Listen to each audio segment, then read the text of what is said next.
রমজান মাস আল্লাহ রাব্বুল আলামিন দিয়েছেন তাকওয়া অর্জনের জন্য। আর এই তাকওয়া কাকে বলে? সমস্ত গুনাহ বাদ দেওয়া, গুনাহ ত্যাগ করার নাম হলো তাকওয়া। আল্লাহ রাসূল সাল্লাল্লাহু আলাইহি ওয়াসাল্লাম একদিন আবু হুরায়রা রাদিয়াল্লাহু তাআলা আনহুকে 5টা নসিহত করলেন। এর মধ্যে সর্বপ্রথম যে নসিহত সেটা হলো, ইয়া আবু হুরায়রা ইত্তাকিল মাহারিম, সমস্ত গুনাহ বাদ দাও, তাকুন আবাদান নাস, অনেক বড় ইবাদতকারী তুমি হয়ে যাবে। গুনাহ বাদ দেওয়া, গুনাহ ত্যাগ করা হলো সবচেয়ে বড় ইবাদত। আর এই জন্য আল্লাহ রাব্বুল আলামিন রমজান মাস দিয়েছেন। আল্লাহর হাবিব বলছেন, যে ব্যক্তি রমজান পাইল গুনাহ মাফ করাইতে পারলো না, সে ধ্বংস হোক। জিবরাইল আলাইহিস সালাতু ওয়াস সালাম দোয়া করছেন, আল্লাহর হাবিব আমিন বলছেন।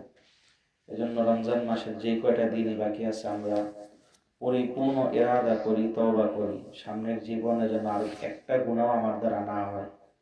গুনাহ হবে তো সাথে সাথে আমি তওবা করে নিব। গুনাহ আমার দ্বারা হবেই না, যদি কখনো হয়ে যায় সাথে সাথে তওবা করে নিব। আর এই ট্রেনিং নিব রমজান মাস থেকে। আল্লাহ রাব্বুল আলামিন আমাদের জীবনকে গুনাহমুক্ত বানিয়ে দেন। গুনাহমুক্ত জিন্দেগি বানানোর ট্রেনিং রমজান মাস থেকে আল্লাহ নাসিব করার তৌফিক দান করেন।